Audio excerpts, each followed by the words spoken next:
Reforma da Previdência é o tema do nosso programa de hoje. A gente terminou aquele bloco anterior falando sobre isso e agora eu quero voltar com o Luciano. Luciano, também a sua visão no tocante ao funcionalismo público nesta reforma da Previdência. Pois bem, veja que em 2003, com a Emenda Constitucional 41, já teve uma mudança de conceitos. Ou seja, a Emenda Constitucional 41 permitiu que, onde fosse instituído a Previdência Complementar, o Fundo de Pensão do Servidor Público para pagar aquele complemento que a Diana bem explicou no começo, o teto dos benefícios seria igual ao do regime geral, hoje 5.531. Ou seja, as pessoas que ingressaram, os servidores que ingressaram nos regimes próprios a partir da União, por exemplo, onde foi instituído o Fundo de Previdência Complementar, o Fundo de Pensão dos Servidores Públicos, que é a FUNPRESP. A partir de 2013, né, já foram enquadradas, ou seja, a reforma já vinha apontando uma convergência de regime. O problema era as pessoas que entraram no serviço público, porque olharam o desenho, estavam dispostas, às vezes, a ganhar um pouco menos e a ter exclusividade, né, dedicação exclusiva, a contribuir sobre o total da sua remuneração e não só sobre o teto. Sim. Ou seja, uma regra diferenciada, na verdade, para essas pessoas, é possível dizer, não, agora eu no meio do jogo altero a regra. Essa atenção, porque dizer o seguinte, bom, ele tem uma regra melhor do que os outros, é verdade, mas o jogo era transparente. Então, o que se optou em 2003 e nos anos seguintes? Olha, vamos uniformizar esse sistema, mas respeitando quem entrou para não trocar as regras do jogo enquanto o jogo estava sendo jogado. E agora, qual é a lógica de dizer, não, vamos dizer o seguinte, isso é indevido. Mas indevido por quê? Porque é caro. Mas o combinado, não tem o ditado, o combinado não é caro, porque combinamos isso. Então, foi combinado e agora...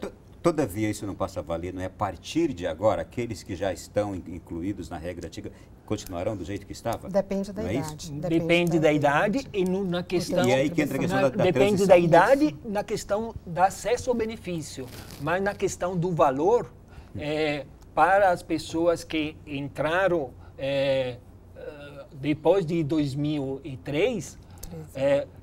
a regra de valor, que é uma redução, calcula a partir de 70%, depois acrescenta, depois de 70% com 25 anos e depois acrescenta. Isso achata bastante o valor, também para o servidor público, e vale desde já.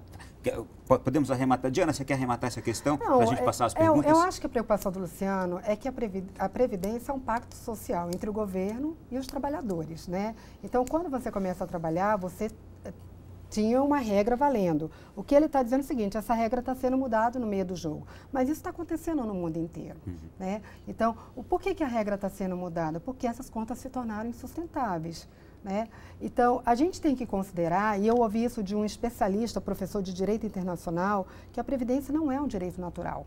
Não é porque você ficou velho que o Estado é obrigado a te pagar. A nossa regra é caráter contributivo. Então, se a Previdência é um direito decorrente de lei, se a lei mudar, a gente vai se sujeitar ao que a lei trouxer.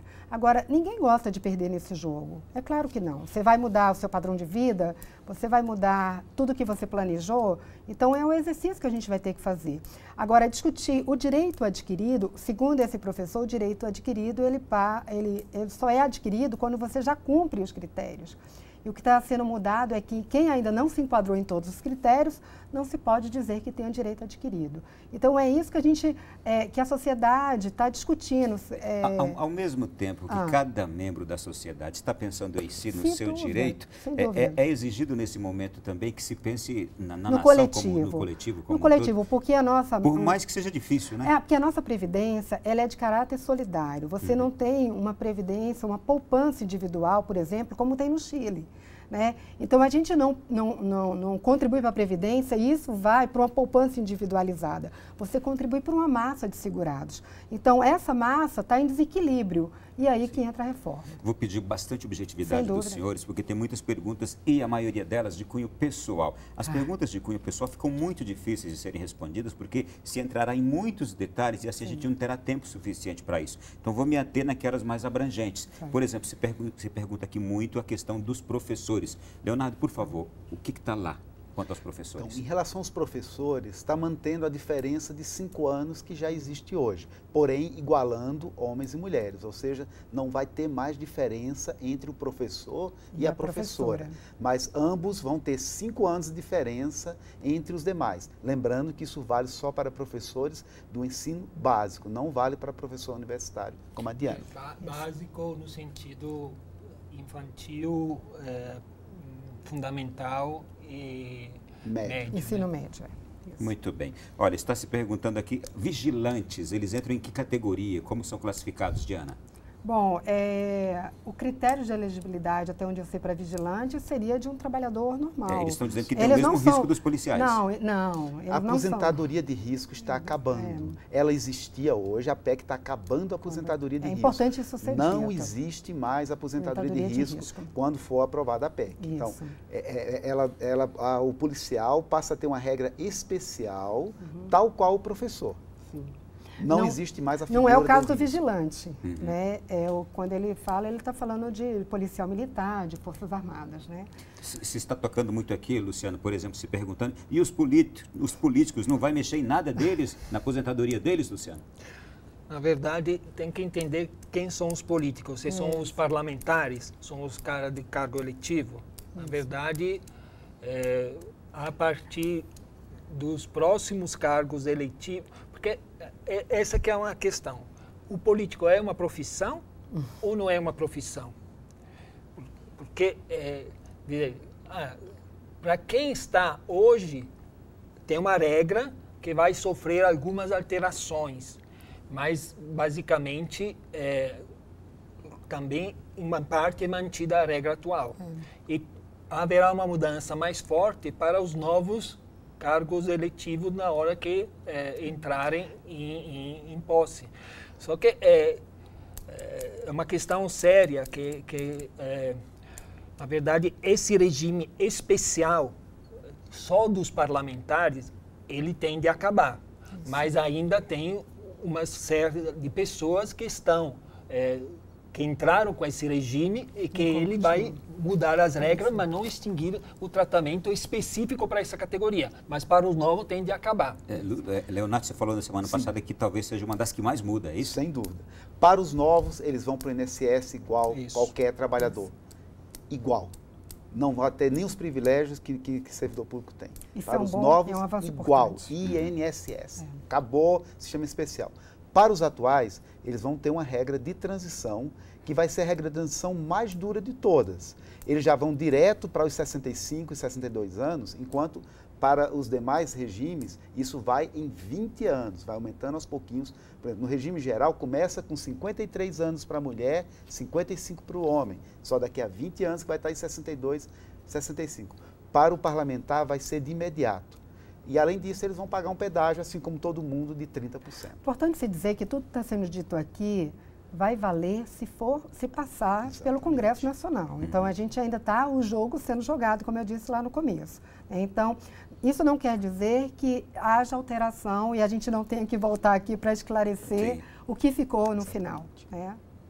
Um grande receio que as pessoas também comentam muito é a questão do trabalhador rural. Quais são os perigos para o trabalhador rural e talvez quais são os benefícios também para a aposentadoria do trabalhador rural? Na verdade é o seguinte, a grande questão do trabalhador rural é que hoje o trabalhador rural, o agricultor familiar que trabalha em regime de agricultura familiar, né? O camponês, né? Que produz para a subsistência da família, com a ajuda dos familiares e sem empregados permanentes. Pode até ter empregado na época da safra, por exemplo, mas sem empregado permanente. Bom, qual é o critério atual? O critério atual é que ele, por não ter um salário, que ele não tem um salário, ele tem renda da produção.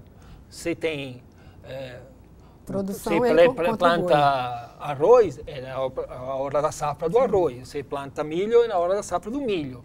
Tem um dinheirinho, às vezes, você tem um gado, você é leiteiro, do leite. Se é de corte, é quando do abate. Né? Então, então é uma percentagem da produção. Então, o que muda no substitutivo atual? É que não vai ser mais, depois de 2 anos, progressivo, mas basicamente vai mudar esse critério e vai se dizer, não, ele vai contribuir como uma categoria urbana com uma contribuição que não é mais familiar e por pessoa em dinheiro todo mês. Isso é uma coisa que pode colocar muito trabalhador rural em regime de agricultura familiar em dificuldade. Porque, suponhamos, o pessoal do Nordeste com a seca, do Sul, então, às vezes, Nordeste com a seca. Um ano, ele não tem produção. Então, hoje, realmente, não foi boa, né? Não foi boa. Então, às vezes, tem até dificuldade de subsistência, né? Então, como é que eu faço? Não, mas se eu não contribuir por cabeça, todos os membros da família, em idade de contribuição, para o INSS, eu não completo aqueles 25 anos de contribuição. Deixa eu só perguntar a visão do Leonardo quanto a isso. Em primeiro lugar, não é 25 para eles, é só 15. Para o rural ficou 15 anos. A idade já foi modificado, né? Foi. A idade ficou em 60 anos para o homem, 57 para a mulher. Portanto, ficou uma regra bem diferenciada do restante. E a contribuição vai ser definida em lei. A ideia é que seja uma contribuição bem pequena. O objetivo dessa contribuição, primeiro, é aquilo que a gente falou, é que o sistema é contributivo. Todos devem contribuir um pouquinho, de acordo com a sua capacidade. Segundo, evitar fraude. Hoje existe uma fraude muito grande. Só uma perguntinha rápida. Rural. Se naquele ano o trabalhador rural teve uma safra muito difícil, muita dificuldade financeira, e ele não conseguiu contribuir, ele pode no ano que vem, com melhores condições, contribuir por aquele período que ficou devendo? A lei é quem vai definir isso. Ela pode definir que em anos atualmente, a lei pode definir isso. Na verdade, é assim, atualmente, a contribuição retroativa no INSS, suponhamos que eu fiquei desempregado. Então, eu não contribuí na época certa. Poderia ter contribuído como facultativo, né? Código 1406, né? Então, mas eu não fiz. E eu depois posso fazer, ganho um dinheiro, posso fazer retroativamente? Não posso. O nosso sistema tem essa questão. Que eu não posso, o facultativo que não pode, os demais podem. Sim, se eu comprovo que eu tive um vínculo empregatício. Não, você for autônomo também, Luciano. Então, na verdade, só assim, o facultativo que não pode. Então, aí a grande questão é... Eu só preciso terminar porque já está na hora, tá? Perfeito. Essa questão não é clara. Não é clara. É porque a lei ainda vai ser definida em lei. Vai ser definida em lei. No próprio projeto de lei diz que vai ser definida em lei. Diana, 30 segundos para você fechar para a gente. Não, eu acho que é importante, além da gente discutir todo esse debate, eu acho que junto com a reforma, o governo deve discutir uma lei de responsabilidade previdenciária, ele deve discutir regras de governança, porque senão daqui a 5, 10 anos a gente vai estar fazendo outra reforma. Então, eu acho que a sociedade tem que ficar vigilante. Então, a gente vai ficar vigilante até sair todo esse pacote de medidas, cada um vai ser afetado de maneira diferenciada, porque cada um tem uma característica de trabalho, né, de tempo de contribuição, de idade. Então, cada um vai ter que fazer um cálculo pessoal mesmo.